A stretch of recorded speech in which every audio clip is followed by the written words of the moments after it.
बरेली के फैजान के टखने में गोली लगी। बलिया में फजल 4 कदम दौड़ा, पैर में गोली लगी और लड़खड़ाकर गिर गया। गाजीपुर के अरविंद और अमन ताउम्र लंगड़ाकर चलेंगे। मैसेज क्लियर है, यूपी में योगी की पुलिस धर्म देखकर नहीं, कर्म देखकर हिसाब कर रही है। एक ऐसा ही हिसाब योगी ने आज लखनऊ में भी किया।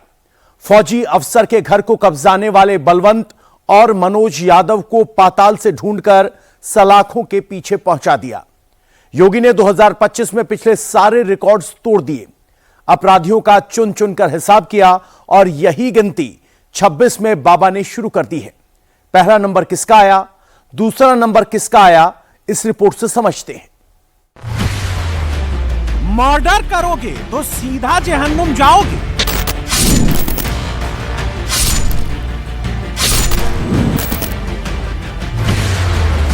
रंगदारी करोगे तो डायरेक्ट गोली खाओगे।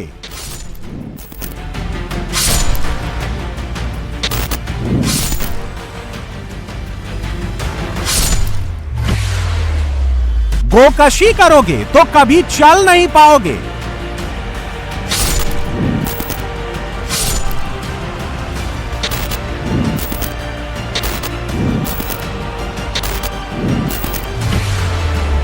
बाबा ने दिया ऑर्डर, क्रिमिनल छोड़ दो यूपी बॉर्डर।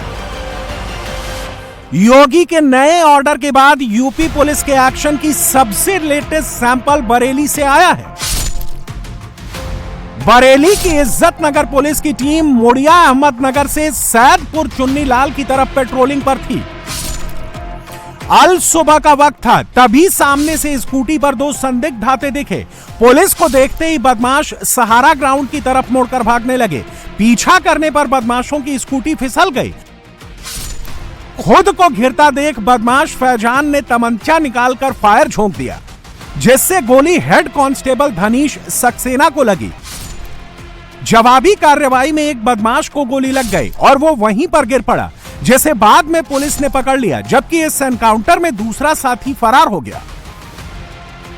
पकड़े गए बदमाश की पहचान फैजान के रूप में हुई है, जबकि उसका साथी आसिफ झाड़ी का फायदा उठाकर गायब हो गया। गिरफ्तार आरोपी फैजान फरीदपुर का रहने वाला है। उस पर हत्या की कोशिश, गोवध निवारण अधिनियम और एनडीपीएस एक्ट के तहत बरेली के विभिन्न थानों में 5 गंभीर मुकदमे दर्ज हैं। फरार बदमाश आसिफ पर भी गोकशी और आर्म्स एक्ट के 6 मुकदमे दर्ज हैं। पुलिस ने मौके से जुर्म में इस्तेमाल हुआ एक 315 बोर का तमंचा, 2 खोखा कारतूस और 2 जिंदा कारतूस बिना नंबर की स्कूटी बरामद की है। बाबा की एनकाउंटर फोर्स का दूसरा सैंपल गाजीपुर से आया, जब गाजीपुर पुलिस को सूचना मिली थी कि ट्रिपल मर्डर के 2 आरोपी अमन सिंह और अरविंद सिंह नए साल की रात को गहमर के भटपुरवा में एक बागीचे में छिपे हुए हैं। गाजीपुर पुलिस ने मौके पर पहुंचकर घेराबंदी की। जैसे ही पुलिस पहुंची, आरोपियों ने फायरिंग शुरू कर दी। जवाबी कार्रवाई में दोनों आरोपियों के पैर में गोली लगी, जिसके बाद दोनों घायल हो गए। पुलिस के मुताबिक आरोपी अमन और अरविंद ट्रिपल मर्डर के मामले में आरोपी हैं। दोनों 50-50 हजार रुपए के इनामी हैं। लेकिन बाबा की पुलिस ने इनका इलाज कर दिया। अब तक जो लोगों को डरा रहे थे, अब रहम की भीख मांग रहे हैं। बाबा की एनकाउंटर फोर्स का तीसरा सैंपल बलिया से आया। बलिया की नरही पुलिस को सूचना मिली थी कि 1 जनवरी की रात को 25,000 का इनामी गोकशी का आरोपी फजल और कारिया नरही के रास्ते गुजर रहा है। पुलिस ने जाल बिछाया और जब उसने ललकारा तो उसने पुलिस पर फायरिंग कर दी। जवाबी मुठभेड़ में फजल के दाहिने पैर में गोली लगी, जिसके बाद वो घायल हो गया। आरोपी फजल के खिलाफ गोवध निवारण अधिनियम सहित पशु क्रूरता अधिनियम के तहत कई मुकदमे दर्ज हैं। आरोपी के कब्जे से एक अवैध तमंचा, जिंदा कारतूस और कुछ खोखे पुलिस ने बरामद किए हैं। यूपी पुलिस अपराधियों पर ताबड़तोड़ एक्शन कर रही है। वजह साफ है, योगी ने कह दिया है कि अपराध और अपराधियों पर कोई समझौता नहीं होगा। 2026 में अपराध पर एक्शन 2025 से भी बड़ा होगा। यूपी पुलिस ने अपराधियों पर एक्शन का रिपोर्ट कार्ड पेश किया है। यूपी पुलिस के आंकड़ों की माने तो 2025 में यूपी पुलिस ने 48 कुख्यात अपराधियों को एनकाउंटर कर पिछले 8 वर्षों का रिकॉर्ड तोड़ दिया। 20 मार्च 2017 से 29 दिसंबर 2025 तक कुल 266 आरोपी एनकाउंटर में मारे गए। 2025 में पुलिस ने 2739 एनकाउंटर किए, जिसमें 3153 आरोपी घायल हुए और एक पुलिसकर्मी शहीद हुआ। इससे पहले 2018 में 41 और 2019 में यूपी पुलिस ने 34 एनकाउंटर किया था। 2020 और 2021 में 26 आरोपी एनकाउंटर में मारे गए थे। इसके अलावा गैर कानूनी धर्म परिवर्तन के खिलाफ 475 मामले दर्ज किए गए और 855 आरोपियों को गिरफ्तार किया गया। इनमें 389 मामलों में चार्जशीट दाखिल की गई। गाय की तस्करी और गोहत्या के खिलाफ पूरे राज्य में 1197 मामले दर्ज किए गए, जिसमें 3188 आरोपियों को गिरफ्तार किया गया। 958 मामलों में चार्जशीट फाइल की गई, जबकि गुंडा एक्ट और गैंगस्टर एक्ट के तहत 1866 आरोपियों के खिलाफ कार्रवाई हुई और 7.38 करोड़ रुपए की संपत्ति जब्त की गई। यूपी पुलिस ने चोरी, डकैती और सेंधमारी के मामलों में 2025 में 8543 two wheeler, 911 four wheeler, 28.69 crore रुपए कैश, 52.27 करोड़ रुपए की ज्वेलरी और 58.17 करोड़ रुपए की दूसरी प्रॉपर्टी जब्त की। इसके अलावा 54,995 मोबाइल फोन जब्त किए गए, जिनमें से 49,404 फोन असली मालिकों को लौटाए गए। 1 जनवरी से 20 दिसंबर 2025 के बीच पुलिस ने कुल 1.16 लाख गाड़ियां, 50.97 करोड़ रुपए कैश, 76.42 करोड़ रुपए की ज्वेलरी और 3.36 करोड़ रुपए के इलेक्ट्रॉनिक आइटम डिस्पोज किए। नशीले पदार्थों के साथ साथ 39.53 करोड़ रुपए की दूसरी प्रॉपर्टी भी कानूनी प्रक्रिया के तहत निपटाई गई। साल भर में नॉर्मली यूपी पुलिस करीब 7 लाख अपराधियों को अरेस्ट करती है, जो अपराधी मतलब जो आपके अभियुक्त हैं उनको अरेस्ट करती है। और इसमें से कुछ अपराधी दुर्दांत टाइप के होते हैं, जिनकी अच्छी क्रिमिनल हिस्ट्री होती है, वो पुलिस को देखकर जब अरेस्ट करने जाती है तो वो कभी कभी फायर भी करते हैं या अपने पुलिस के साथ मुठभेड़ होती हैं। इस प्रकार की घटनाएं इस साल में 48 अपराधी मुठभेड़ में मारे गए, जो कि पिछले 7-8 वर्षों में सबसे अधिक नंबर है। इससे पुलिस का मनोबल और पुलिस का ऐसे दुर्दांत अपराधियों को सामना करते हुए उनको गिरफ्तार करना, ये इसकी भावना परिलक्षित होती है कि पुलिस का मनोबल भी ऊंचा बढ़ा है और पुलिस ने किसी भी विषम परिस्थिति में हमारे अधिकारियों ने आगे बढ़ते हुए साहस का परिचय देते हुए ऐसे दुर्दांत अपराधियों को, संगठित अपराधियों को के विरुद्ध कार्रवाई की है। मतलब एक बात तो तय है कि यूपी में रहना है तो गुंडागर्दी, माफियागिरी, बदमाशी नहीं चलेगी।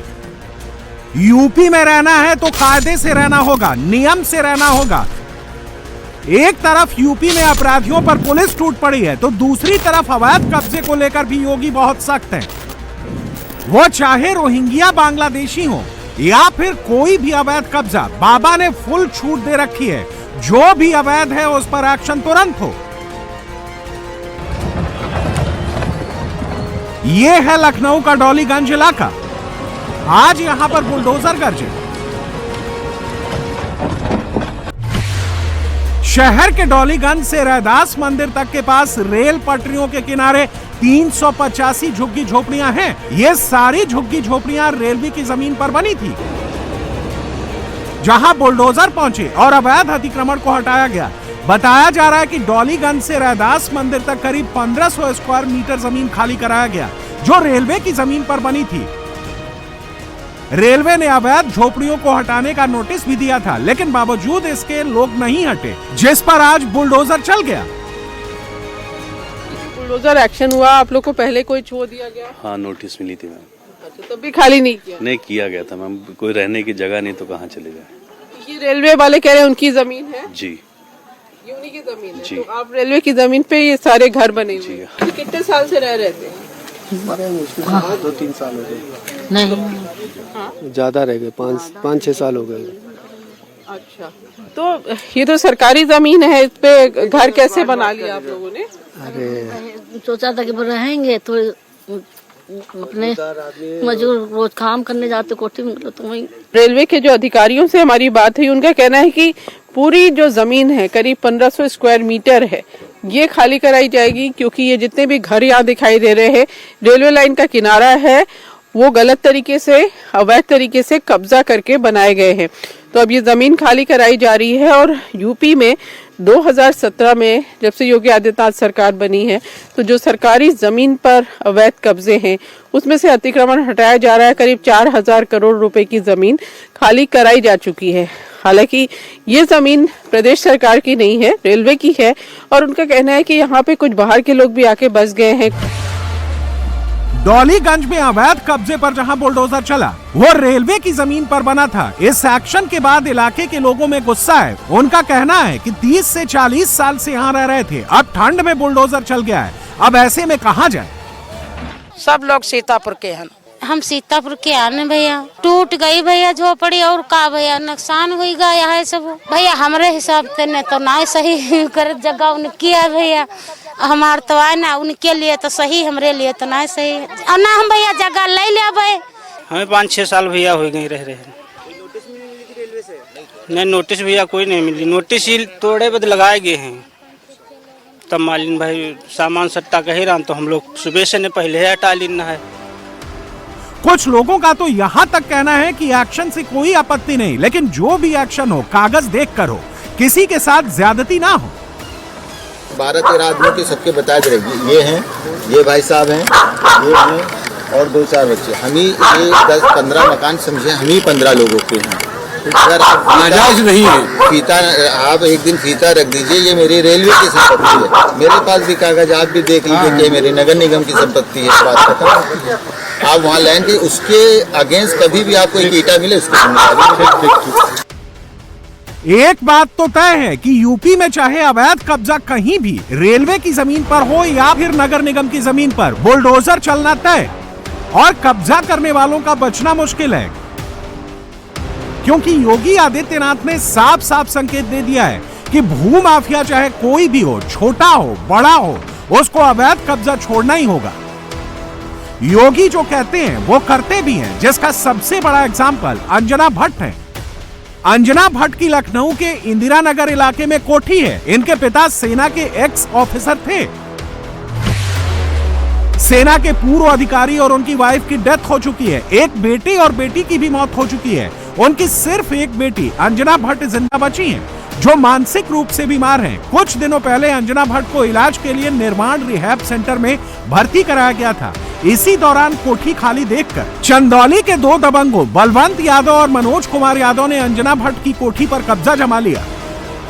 लेकिन ये भूल गए कि ये यूपी में योगी का राज है, जहां भू माफिया का पक्का इलाज होता है और इलाज तुरंत होता है। बलवंत यादव और मनोज यादव ने जब मकान खाली करने से मना कर दिया, तो अंजना योगी आदित्यनाथ के पास शिकायत लेकर पहुंची। ये 31 दिसंबर की तस्वीर है, जब अंजना सीएम योगी से मिलने के लिए लखनऊ में सीएम ऑफिस गई थी। और ये 1 जनवरी की तस्वीर है, जब अंजना अपने उसी घर में जा रही हैं, जिस घर को दबंगों ने हड़प लिया था।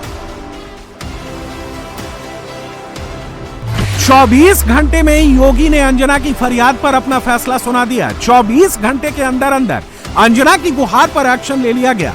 हथौड़े से कब्जे वाला बोर्ड भी हट गया और अंजना का अपने घर में दोबारा गृह प्रवेश भी हो गया। लखनऊ का ये इंदिरा नगर है और ये A418 बंगला है। इसी बंगले पे दबंगों ने कब्जा कर रखा था। ये आर्मी के एक्स मेजर का घर है। उनकी बेटी ने मुख्यमंत्री से शिकायत की और उसके बाद कब्जा इसमें से हटाया गया है। जो नाम दबंगों ने अपना लिख दिया था, वो नेम प्लेट यहाँ पे तोड़ी है और कब्जा इस बेटी को दिया है। करोड़ों का ये मकान है, क्योंकि ये प्राइम लोकेशन है लखनऊ की। इंदिरा नगर है, बड़ी कॉलोनी है और जिस जगह ये मकान है सामने सड़क इतनी चौड़ी है यहाँ पर, तो काफ़ी ज़्यादा दाम इस मकान का है। तो बहरहाल अब मुख्यमंत्री योगी आदित्यनाथ की कोशिश से ये जो बेटी है उसको ये घर वापस मिल गया है।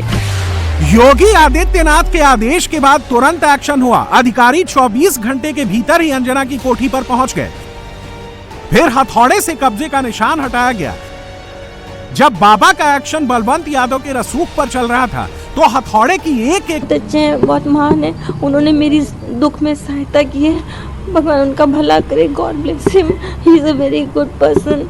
आई give special thanks to our chief minister Adityanath Yogi uncle. Thank you uncle for helping me so much. God bless you. हथौड़ा से नेम प्लेट तोड़ने के बाद घर में नारियल फोड़ा गया, घर में फूल बिछाए गए, दीपक जलाया गया। जब इस घर का ताला खुला तो अंजना की आंखों से आंसू निकल गए। अंजना रिटायर्ड मेजर की बेटी हैं। इस ताले को खुलवाने के लिए अंजना 1 महीने से पुलिस स्टेशन का चक्कर लगा रही थी।